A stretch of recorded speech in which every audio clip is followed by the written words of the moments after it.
Bonjour à tous et bienvenue dans le plan d'action hebdomadaire, notre série sur les actions qu'on souhaite travailler pour la semaine qui suit.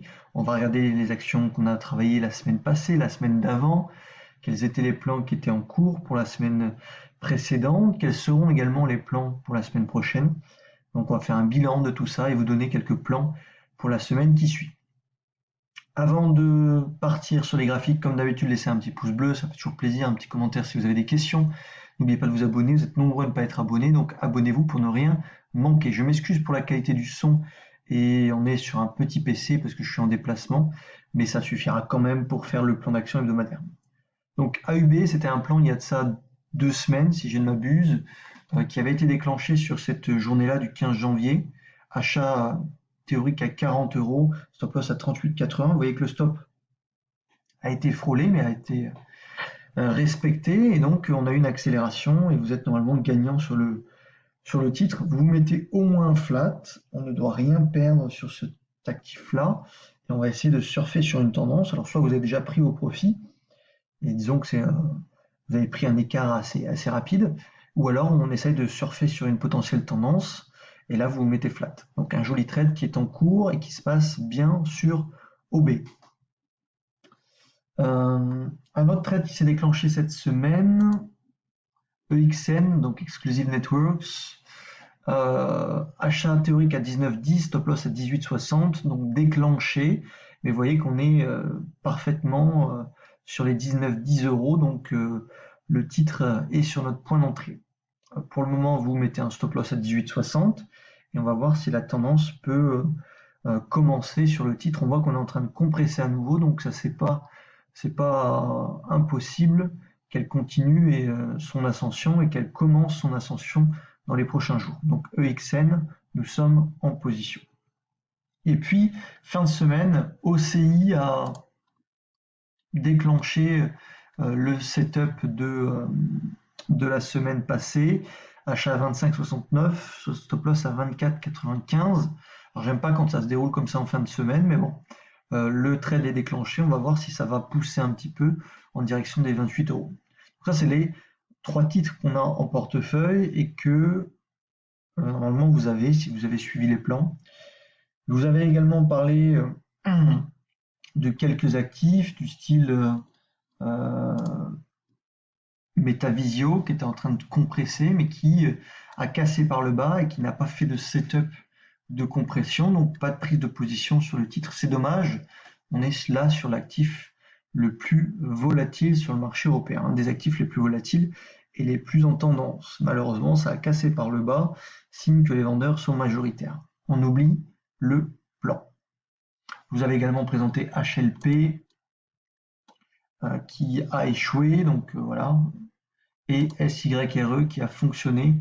Je suis entré à 21,90 et j'ai pris mon risk reward supérieur à 5 sur le titre. Vous voyez que c'est peut-être pas terminé, le marché peut encore éventuellement accélérer. Donc une semaine qui était plutôt sympa sur le marché américain et je vais vous présenter quels sont les plans sur le marché européen pour la semaine qui arrive. Alors, on va commencer par Esker. Esker, on est dans une dynamique haussière, on fait une forte latéralisation avec des creux de plus en plus haut, finalement un triangle de compression, et on voit qu'on a 5 jours de latéralisation de faible volatilité. Ça m'indique simplement qu'il y a un setup, que les acheteurs sont en train d'accumuler du Esker et que les vendeurs sont en train de se faire un petit peu moins présents. Donc je vous propose un achat à 158,70 et un stop loss à 153,50 en direction des 170-175 euros pour le titre Esker. Voilà un des premiers plans.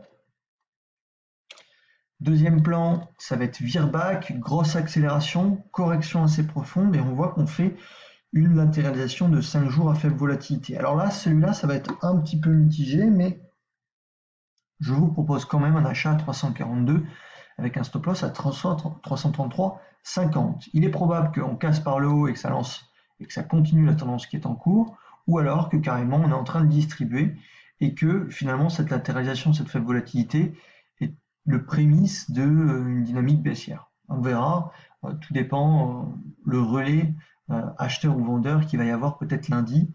En tout cas sur les 342, c'est le niveau d'inflexion pour pouvoir aller chercher plus haut. Et puis, cette semaine, il y a quand même pas mal de plans. KBC, donc une banque, grosse accélération, pullback profond, les acheteurs reviennent et puis on se pose 5 jours sans volatilité, sans rien, dans un mini range, vous le voyez ici en 1 heure. Donc je vous propose un achat à 42,68, stop loss à 42,04. Vous voyez qu'on a un stop loss très court et si ça commence à accélérer pour aller chercher éventuellement les 45, on aura déjà un risque de 3 facile. Et enfin, le dernier plan, ça va être Elior, grosse dynamique haussière. On se pose et on fait également une faible volatilité sur 5 jours. Toujours le même setup, toujours la même chose. Achat 2,81,20, stop loss à 2,66,20. Et là aussi, on essaie d'aller chercher les 3,20 ou les 3,50 pour avoir des risques assez intéressants. Donc 4 plans, Esker, Virbac, KBC et Elior. Je vous invite également à surveiller du Nanobiotics qui est en train de latéraliser dans une tendance assez puissante.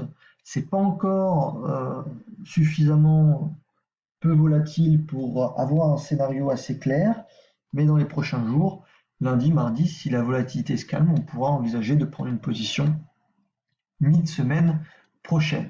Et Adocia, c'est un peu plus technique, on a une grosse accélération et puis un triangle de compression. Éventuellement, vous pouvez vous y intéresser si on casse les 10,84. Voilà pour le marché européen. Essentiellement, je suis essentiellement sur le marché américain. Je vais vous en montrer quelques-uns. J'ai du MIMO en portefeuille. Vous voyez, grosse volatilité, hein. On est sur un ADR de 35. Faible volatilité en journalier ici sur les 0,20. Je rentre. Ça marche bien pendant 2 jours. On fait quand même une mèche haute hier. On verra ce que ça donne lundi. Mais le trade est protégé. Et en avant pour aller chercher les 0,3 ou les 0,4 facilement. Voilà, donc il y a plein de petits plans sur le marché américain. Si vous êtes motivé pour avoir des plans sur le marché américain, vous laissez un gros like, un petit commentaire et j'essaierai de vous en donner la semaine prochaine. Ok? Je vous souhaite un très bon week-end à tous et une bonne semaine de trading. Salut, ciao ciao.